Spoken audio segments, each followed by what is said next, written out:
Mike's Daily Podcast. Episode. Category, a growing business. General Mills already makes Cheerios, Haagen-Dazs, and Fiber One. It's paying $40 a share for Blue Buffalo.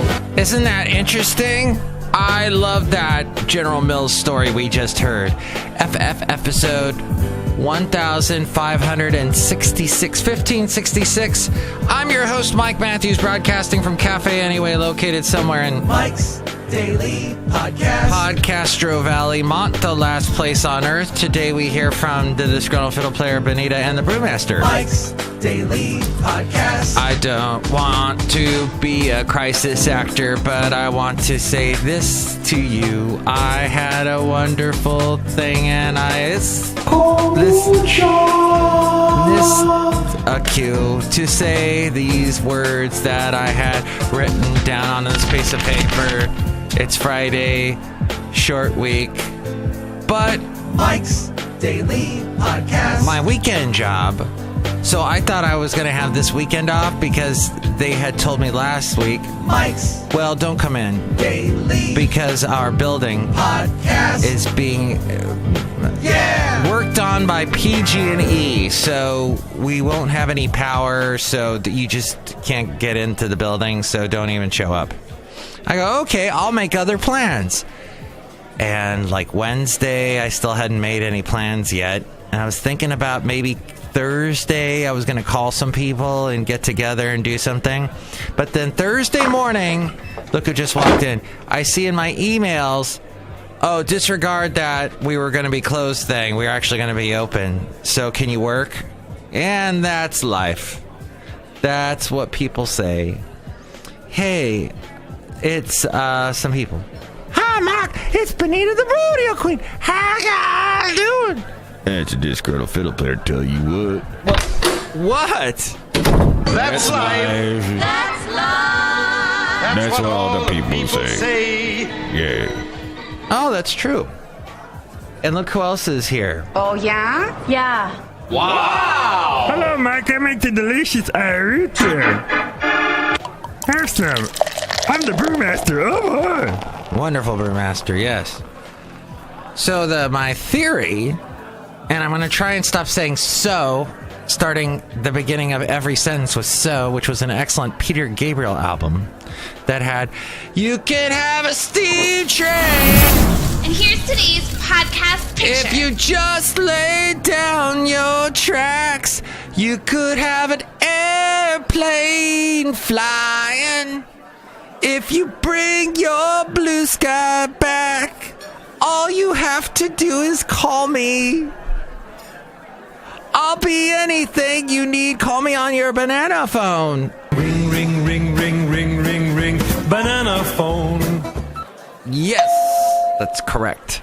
The podcast picture today is of yours truly, Michael Matthews, with his dog Basil the Boxer. As per usual, I like to keep a,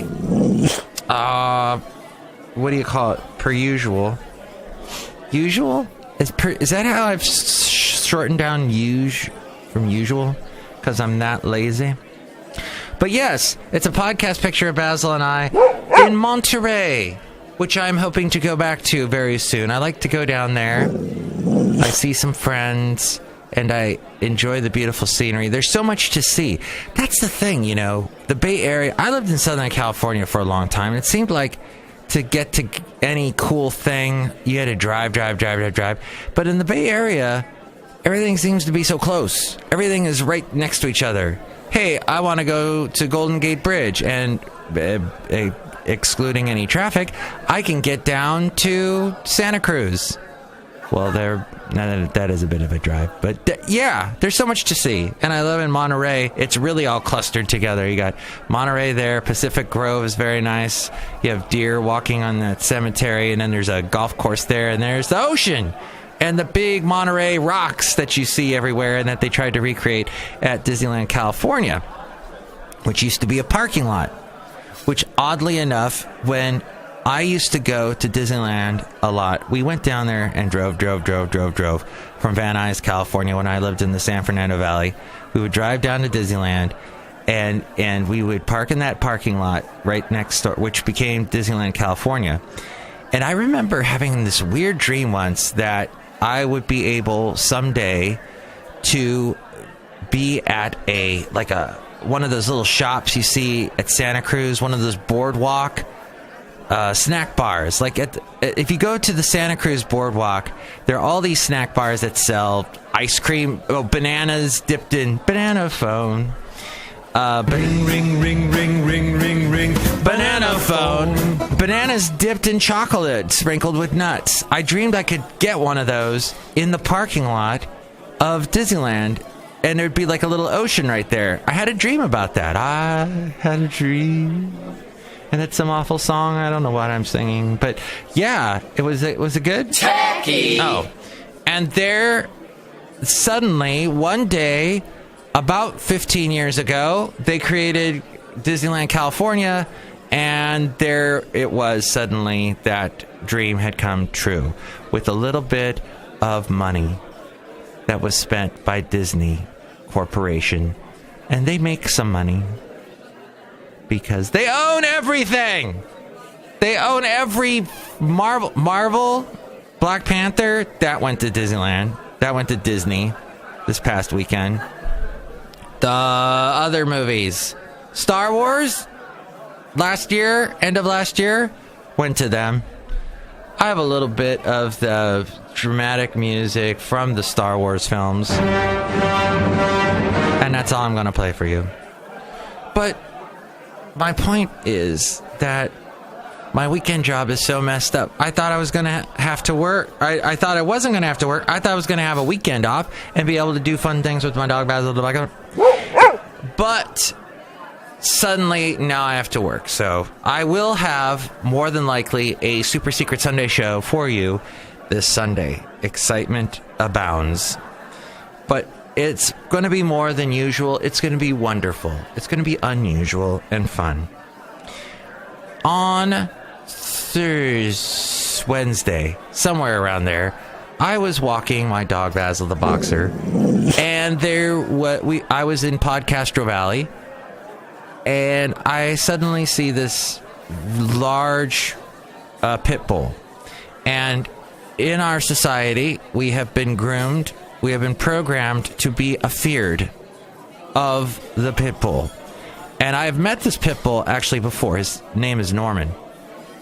And the lady walking Norman is about my age and devastatingly beautiful. And Norman and my dog, first off, this dog is total like pit bull looking. It's got the wide round head, huge jaw, and those eyes. They have these eyes that's just like little pinholes, and they stare right at you, and you're like, I don't know what's going on, what's happening. You get all but Norman is a wonderful sweet dog, and once my dog and Norman got to sniff each other and everything. They got to sniff, and you can't be, and I was telling the owner, the lovely beautiful owner, you can't hold the leash so taut. You can't have it, you can't just be pulling back the dog, because if you're pulling back the dog is freaking out, going, I gotta protect him. That's my tip for you today. The word of dog. The word of dog. I haven't played that one in a while. So yeah, I then said to this lady, who I still don't know her name, and I don't know if she was married, because I never remember to look at the freaking hands for the ring. The ring, Mike, the ring. I always forget that. So we walk over. I go, hey, because she's kind of holding the dog back, like, holding the leash really hard. And Basil's looking at the dog, like, wanting to meet the dog. And I said to her, hey, there's the trail that goes around Coal Canyon is right there. Let's just walk over there, and I'll let Basil off the leash. And, you'll see everything's fine. So she goes, okay. So we go over there, I let Basil off the leash, and they sniff each other. Everything's fine. And this dog is so cute and wonderful. And Norman is just a great dog. And she said, yeah, it's tough because I don't know. She said she was scared. She has a pit bull, but she saved this pit bull's life. This pit bull had been beat up, left for dead in Richmond. and she resuscitated this dog. This dog had no owner. She adopted the dog and basically gave this dog a wonderful, happy, healthy life. And this dog's only like 2 or 3 years old. So good to her. Good on her. That's such a weird expression. Good on top of her. Good on, just plop that good on her then, is what I'm saying. So she's great. And she's beautiful. And the dog, Norman, is great. And I hope to see them again real soon. Great. Great. And I'm going to say great like a Scottish person for the rest of the show. Great. Great. Great. What's he saying? Gate? No. So what? I don't understand what's happening with this whole gun thing. And I don't understand okay, so Trump is now, as we were talking a couple shows ago, is anti-machine gun now. Was he always anti-machine gun? I'm a little confused.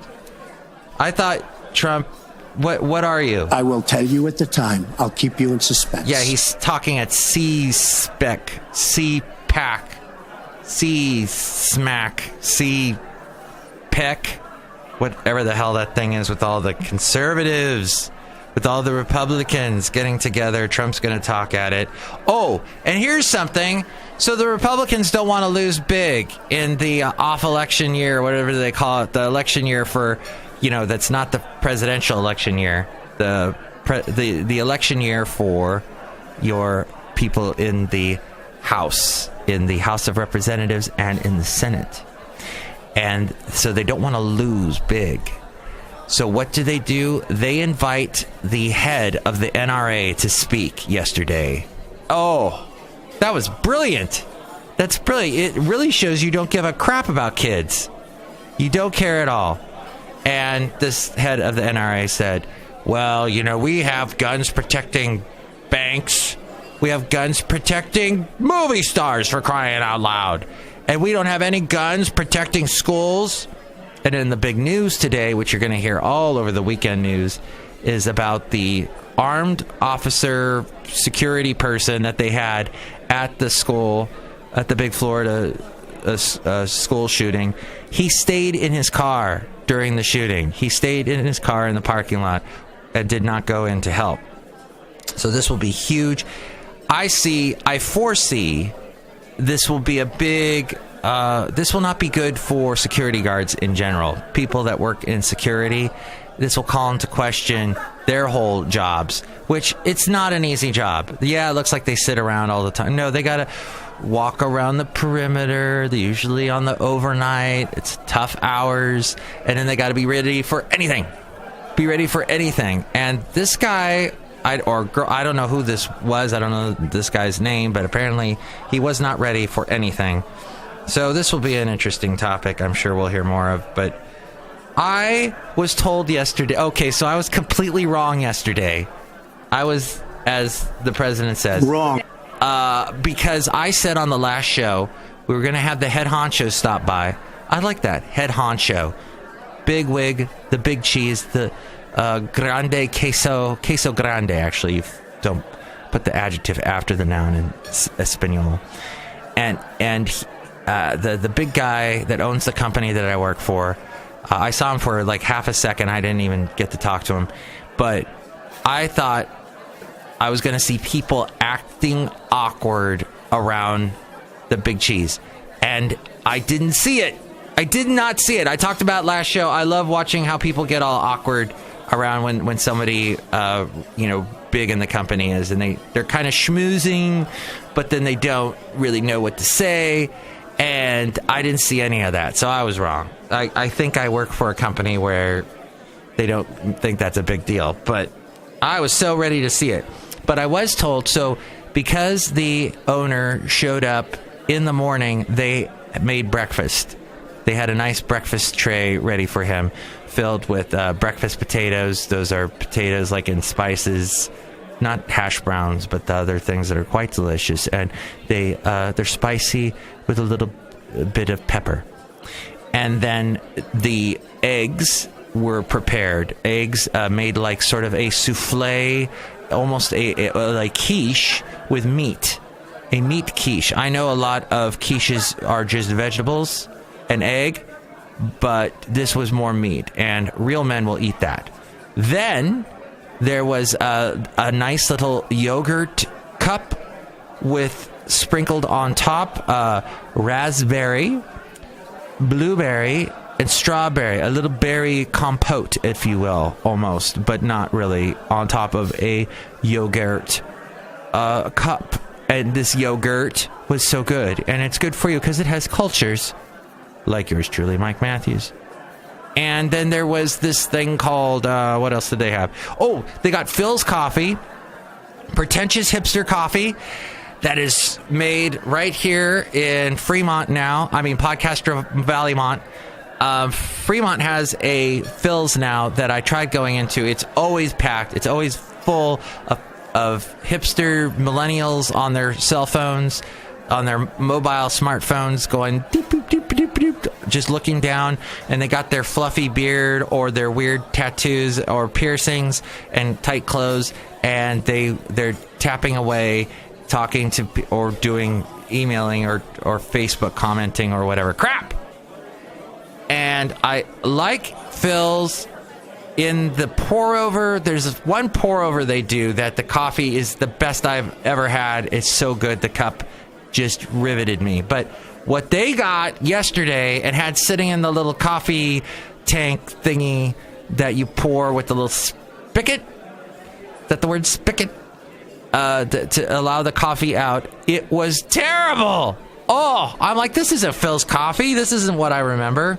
So they did something wrong there. But somebody said to me, oh yeah, our general manager here at the company said, don't worry, Mike. There'll be leftovers, Mike. Don't worry. There will be leftovers. And I thought, is that what I am? Is someone that just eats food that, yeah, I guess I am. And in fact, I boycotted. When he did that, I was slightly insulted when he said that. And I didn't even go back to the conference room where they had all this stuff laid out. I didn't even, it wasn't until about 11 o'clock that someone said to me, Mike, we've been waiting for you. Where you been? We got food there back there. Go on, get some, buddy. Don't you love it when people call you buddy? I don't even know you. We're not even friends. Why are you calling me buddy? But we, you know what? I'm not going to completely rant against Buddy. I like it when people do that. I like dogs named Buddy. That's a good dog name. Hey, can we have a dog bark or something? Huge. That wasn't a... For God's sake. Okay, that's not Basil. Thank you. I'm just going to zip through this here real quick. There is an infomercial. One of the radio stations I work for runs this infomercial over and over again. And there used to be a guy on there named John from the John and Jeff show. And he sounded like Ted Cruz. And he's gone. He's gone. Oh, I'm so glad he's gone. He had the most annoying... This is John from the John and Jeff. He sounded like Ted Cruz. He sounded like Ted Cruz, and I could not stand him, and he's gone. Oh, I'm so glad. I can actually listen to this infomercial now. I'm so happy. And finally, Hearts and Minds. We are, that, if a politician says that, he or she has just destroyed their career. That Hearts and Minds is, or not Hearts and Minds, Thoughts and Prayers. Hearts and Minds is still fine. Hearts and Minds, I don't know where I was thinking of that. That's where, when we went to Iraq, we were thinking of, we got to win the Hearts and Minds. That's right. No, I'm thinking of Thoughts and Prayers is what I'm thinking of. If you say Thoughts and Prayers, oh my gosh, you have just killed yourself. It's been so overused. And the kids, the survivors of the deadly shooting, are saying, no, Thoughts and Prayers, forget it.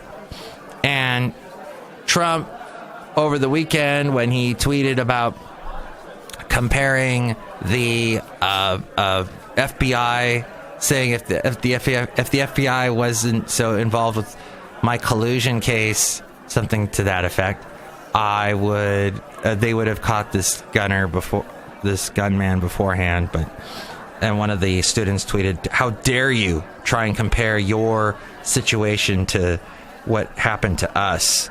I lost a friend," something to that effect. But yeah, thoughts and prayers, forget that. That's done. There's a headstone over there in the phrases that shall not ever be used, the words that shall never ever be used, and that phrase, as it may offend some staunch Christians out there, well, you've got to have prayer. You got to pray. All right, that's fine. That's great. It's important to pray, sure. It's thoughts and prayers. That phrase shows a lack of sympathy. It's overused. It was especially overused by every politician that really didn't care about what was happening, or they claimed to care but didn't do a dang thing.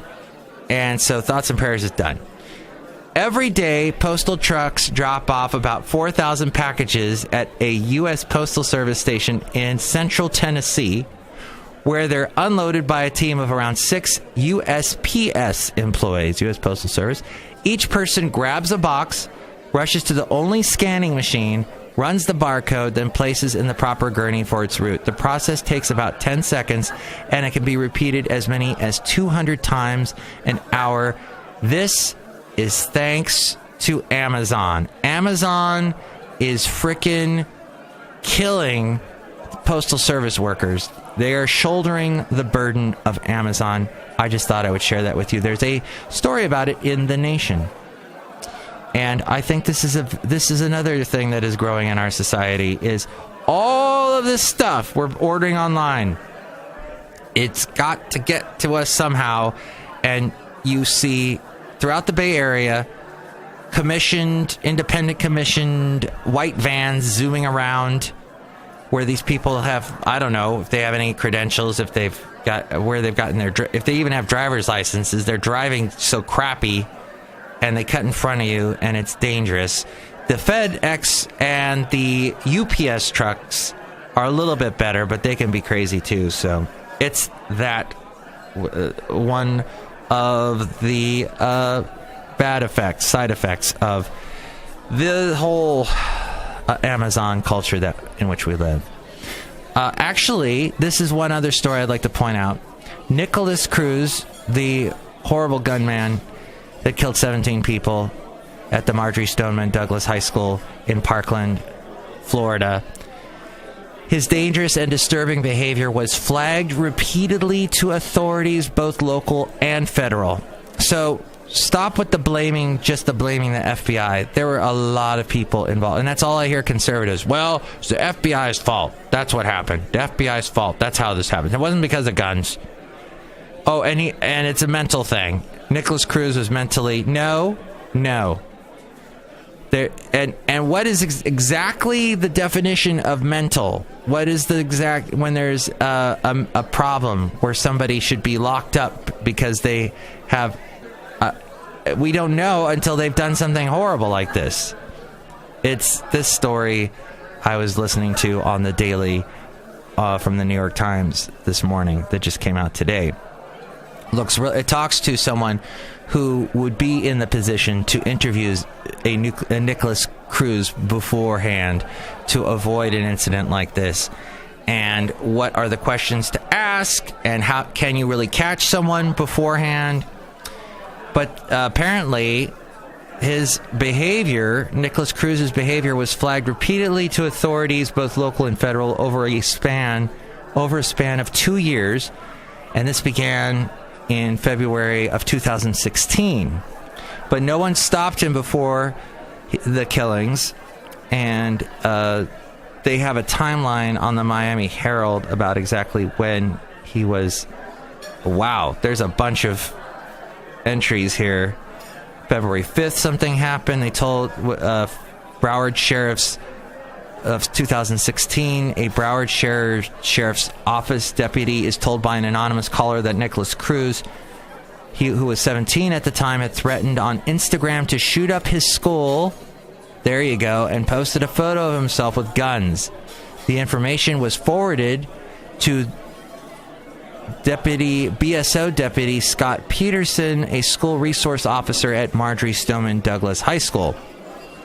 Then, in September of 2016, a peer counselor reports that Cruz, and reported to the same BSO deputy that Cruz had possibly ingested gasoline in a suicide attempt, was cutting himself, and had said he wanted to buy a gun. And this goes on and on and on. A YouTube user named Nicholas Cruz in September of last year posted a comment stating he wanted to become a professional school shooter. You've heard about this. The comment is reported to... This is where we run into the issue where the FBI didn't do anything. This was reported to the FBI in Mississippi, which failed to make the connection to Cruz in South Florida. Yeah, that needs to be checked. Yeah, that's bad. Okay. All right. Now on to some lighter news. The beautiful Kylie Jenner, 20 years old, lives in Los Angeles. She said that she slammed Snapchat because she does not like their new design. Snapchat, they went public last year with their stock. Oh, snap. And I almost bought some. I was thinking about it. But then something told me, I know I'm almost 50. And I know I'm not in that age bracket that understands Snapchat. But at some point, you got to open it up. You got to make it so that other Gen Xers, people other than millennials can figure, or Gen Zers can figure it out. But a tweet about Snapchat by Kylie Jenner attracted the attention of some Twitter bots on Wednesday. And Snap shares fell by 7% after she slammed the redesign. Then, 4 governors have joined forces for a stem movement of illegal... To stem... They are forcing to stem movement of illegal guns. That's what this headline says. Democratic governors from 4 northeastern states joined forces yesterday to restrict the movement of illegal guns between their states and share information about residents who have been banned from owning firearms. Delta passengers... I fly Delta often, but oh my, this would not have been good. They sat on a plane for nearly 12 hours before the flight was canceled, waiting to leave the Kansas City International Airport. That sucks. In another airline story, a Southwest support dog bit a girl. As we go outside of Café Anyway, we're bringing Mike's Daily Podcast somewhere in Podcastro Valley. And it's forcing the airline to re-examine their policies about support dogs. And basically, that is a thing. Anybody, I can make Basil a support dog. It's apparently a very easy process, apparently. And finally, Brendan Fraser said former HFPA president sexually assaulted him and derailed his career. He said, is that what derailed his career? Maybe it was all the crappy movies he was making, but he is actually, we're the same age. Brendan Fraser. Remember him from The Mummy? Remember him from Encino Man? And he claims that the former, HFPA stands for Hollywood Foreign Press Association. That's the non-profit organization that votes for the Golden Globe Awards. Philip Burke apparently sexually assaulted him in the summer of 2003 while at a luncheon at the Beverly Hills Hotel. And, of course, the guy disputes that. Philip Burke does. The actor, Brendan Fraser, says he believes he was blacklisted in Hollywood partly due to the aftermath of the alleged incident. And there we go. Okay. Hey, oh my God, we almost went a half hour. Next show, we'll have the wonderful Madame Rootabega, Valentino, and Bison Bentley, and the Super Secret Sunday show. Join us for that. That'll be fun. Okay, good. Enjoy your weekend and your Friday night. Have fun. That's what I'm suggesting. Mike's Daily Podcast is written and produced and performed by Mike Matthews. His podcast is super easy to find. Download or listen to his show and read his blog at mikesdailypodcast.com. Email Mike now at mikesdailypodcast@gmail.com. See you tomorrow. Bye.